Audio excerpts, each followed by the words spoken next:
Excited to explore another edition of the Home Team Roadshow. This episode is Telling Lies with Mr. Aaron Siegel.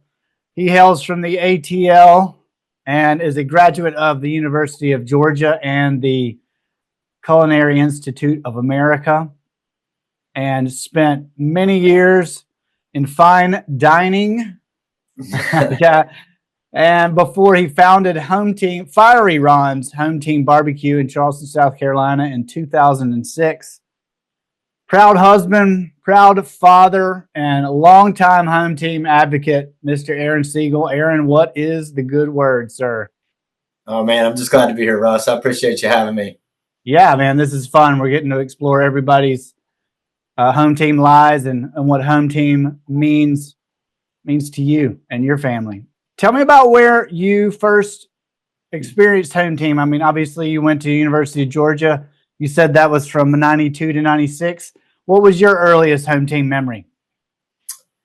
Well, I found my love for live music when I was at Georgia, obviously, and specifically Widespread Panic. And so I guess it was somewhere along the way that I came across a sticker. I was friends with Pat Hodges and Lee Tupper and Eric Draper, and came across Gene and Eli. I think one of the big memories that comes to mind is I was in Lyons, Colorado for JB and Friends show, and was with Gene and a bunch of other people, and had never seen him dress up before. And so he was in regular clothes for the first part of the festival. And then all of a sudden, at some point during the night, he showed back up in his Kiss outfit. And, so that hit me. And then obviously I think really the first time I read the manifesto, and it really defined it for me, and really showed me what home team was. Yeah, speaking of manifesto, what does home team? It means something different to everybody. A lot of times we will have somebody say, like, I'm not home team, and that's just not true, right? So we're trying, that part of this campaign is to just make everyone realize that, they're individually home team, they have their own home team, and we have a home team collective. So what does home team mean to you? Well, I think, first off, it's that live music community in Athens back in the 90s, that I've heard Eli and Gene talk about on your podcast is just, it was something that bred community, really, and having a good time, and creating a larger family that has stretched through the rest of my life. So, and it's meant different things along the way. I think, I think it couldn't be more defined for me now, than it has ever been. And just that, it's the people around you. It's the people that are going to be there for you when you need them. It's the people that you want to support. And it really is your home team. And we see it more and more as we get older now, and things become a little bit heavier. There are some things that hit us, and you really need the people around you. And it's just that community is built on itself since I was at the University of Georgia, and now it's so vast and wide, and you see it to come together in so many different places, whether it's at a concert, or mourning the loss of a friend, or something like that. So it just means a collective feeling of love and enthusiasm for each other, and just coming together to try to do the right thing, I think. Yeah, preach, man. Hell yeah. Yeah, it means a ton to me. I read the manifesto a lot. It's just especially with my business, and it's a large family. It's a lot of people to look after, and so we think about the manifesto a lot, and have it posted on our walls at our restaurants. You were telling me about a conversation you had with your son in the car, it made you realize it's like, oh, well, maybe my son doesn't know what home team actually is. And that's also part of this is that we're, home team now has home team version 2, 2.0. Yeah, So that's right. tell everybody about that story. Well, and oftentimes you probably run across the same thing. People don't, home team is whatever it is, whatever you make it for yourself, like we talk about, but a lot of people think that it's directly related to widespread panic. And, while there is a really strong relationship there, we often find ourselves telling the story of what home team actually is. And to me, it always relates back to the manifesto, and that tells the story. So, I kind of realized that my 12-year-old probably had never, heard what home team was other than it's his dad's barbecue restaurant, and so we were driving to baseball practice a couple weeks ago. He's 12, and he's a really good little kid. And I said, "Have you ever read the manifesto?" And so I had him dial it up on Google and find it. It's become easier to find on Google. Back in the day, he couldn't find it. I think it's more prominent. That means we're the propaganda is working. But anyhow, he read it, and he got finished, and he said, "Man, Dad, that's really cool." And I was like, "Yeah, that's what we're based on. We're based on those ideas, and those are the ideas that we carry with us every day." And so I think that was a really cool moment for me, and hopefully for him as well. And that carries the spirit into as well. Like I've had in my experiences around, I've home team barbecue has done a lot to put that icon in front of people, and that sense of family and that way of being in front of people. And a lot of people that I've come across know home team barbecue. Like if they see my sticker or something that I have, and I live in Pittsburgh and I'm all over the place, but if they see it, they'll be like, "Oh, did you live in Charleston? Do you know home team barbecue?" I'm like, "Absolutely, yes." And like, you should also check out the manifesto. But you deserve a lot of credit, and your team, the whole team. But you've done a lot to spread that word. And I would ask, what about that home team manifesto? What about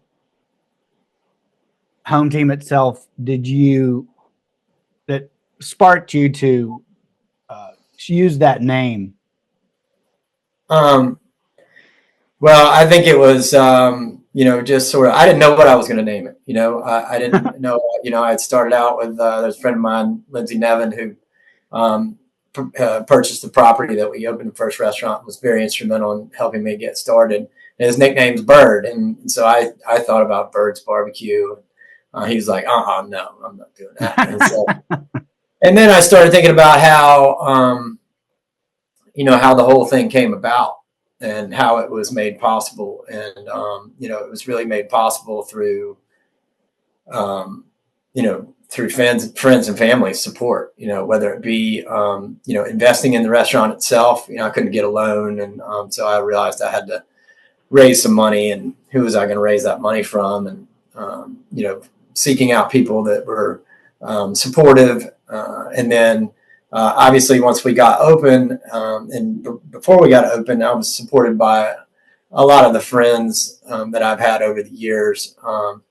And so there was that aspect of it that really hit home in terms of, just my community helping me get started. And certainly the fact that we planned on doing live music and really just doing the things that I enjoyed, that I associated with home team over the years, and so so that was it. I kind of clicked in my head. It's like all these people are helping me get this done. This is my home team, and we were also going. I'm a big sports fan, big Dogs fan, and you know the story behind that too. You helped me get started there with the Low Country Dogs at West Ashley.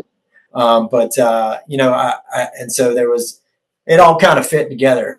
And so, I called up I remember exactly where I was. I was in Pat Hodges' den. I called up Gene down in Florida and said, "Hey man, I'm thinking about doing this barbecue restaurant. Do you mind if I use the name?" And as Gene always says and always does, and as Eli preaches, it's not just for them; it's for everyone. And that's what he said on that phone call. And he said, "Man, I'd be honored if you use that name." And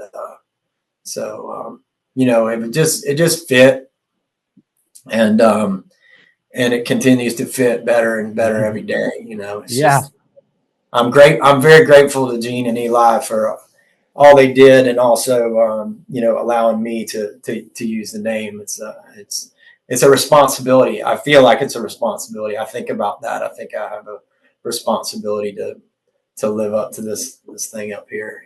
Yeah, I see it.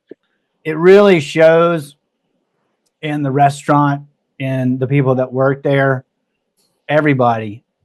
Yeah, well, I think it's something that, our employees have embraced as well. They not necessarily familiar with the things that we're familiar with from the '90s.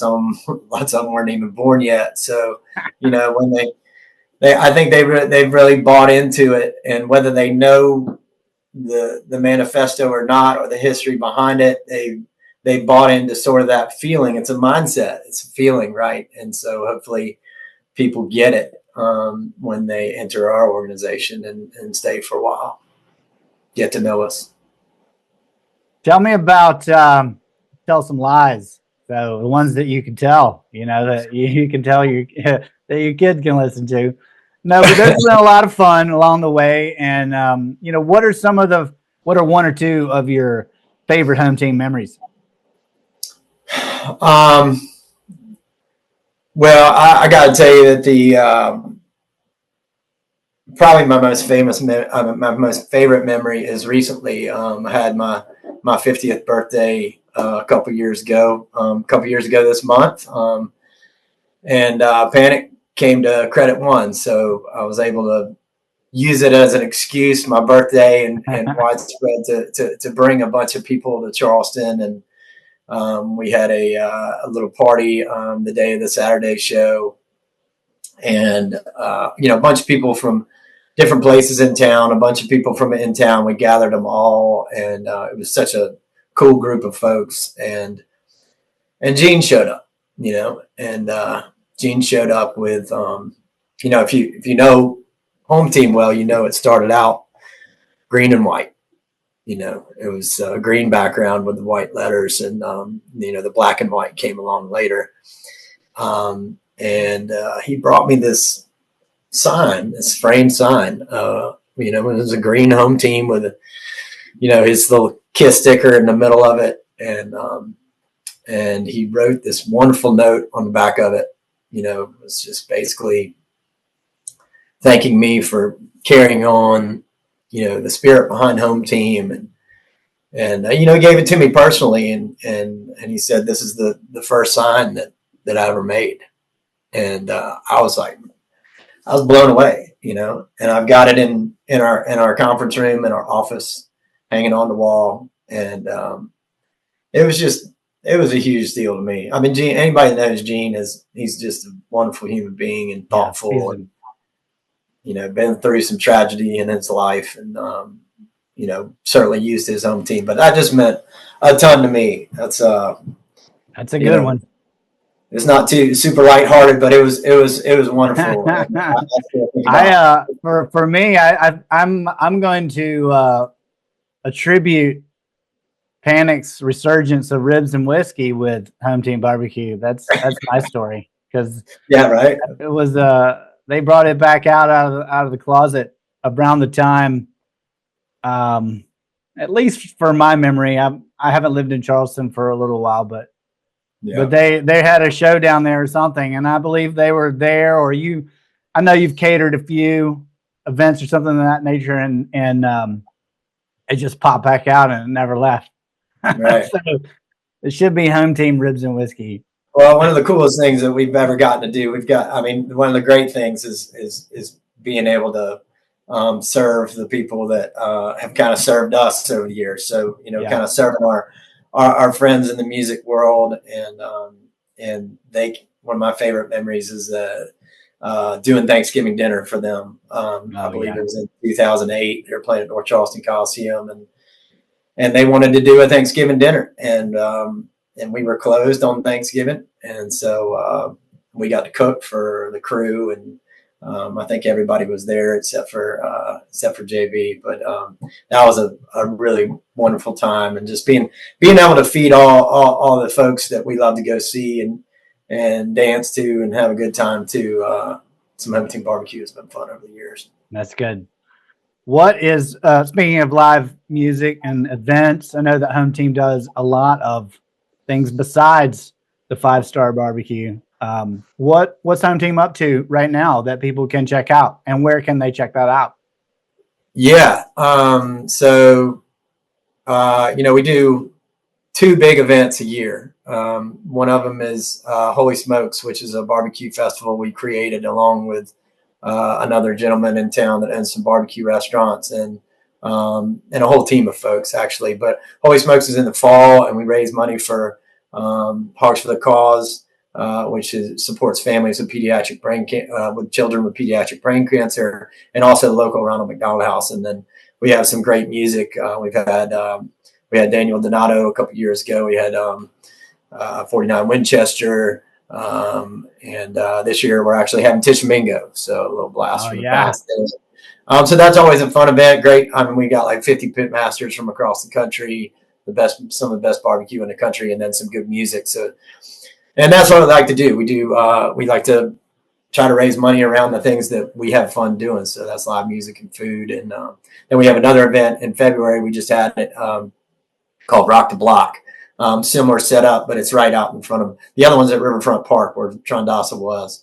And then Rock the Block is down in our downtown restaurant, out block off the street in front of the downtown restaurant, and have a stage down there, and usually have 3 bands.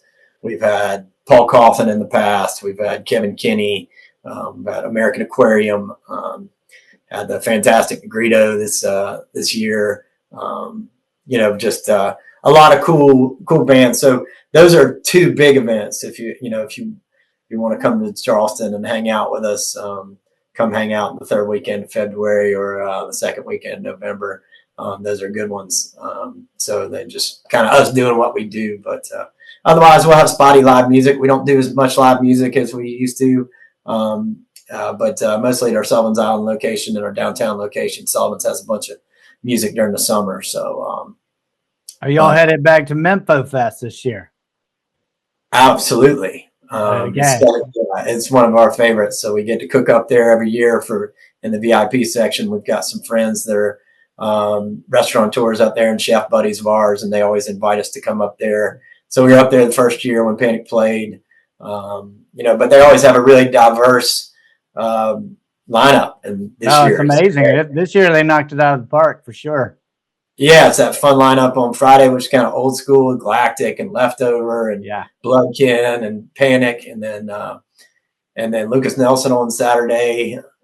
Mavis Staples. I mean, you never know who's going to jump up there with Panic, but I imagine one of those 2 will. Sunday with Tyler Childers and Sierra Farrell and Charlie Crockett. That country lineup is just it's impressive. Kudos to those and guys. It's a great festival. Yeah, and I think Jeff Bransford helps put that on, old home teamer from back in the day. So he actually indirectly is the one that got me sort of involved with Panic for the first time, or seeing Panic for the first time. He had a group of friends that were older than us. I think Jeff's probably about 4 years older than I am. Grew up with his little brother, Steve. But Jeff had a group of friends, and they'd go seeing the Dead and whatnot. And then they started taking my best friends, the Hilton to the old post office to see Widespread. And that's how I got introduced to Widespread. So that's an interesting circle right there. To connect. But Home Team has multiple locations around Charleston, right? And you have one in Aspen as well. That's correct. Yeah, we've got 4 in Charleston, and then 1 in Columbia, South Carolina, at 5 Points. 1 in Greenville, and then we opened our Aspen location in 2016. everybody asks, why Aspen? And I think that's a great question. But Let's I talk lived there. about it.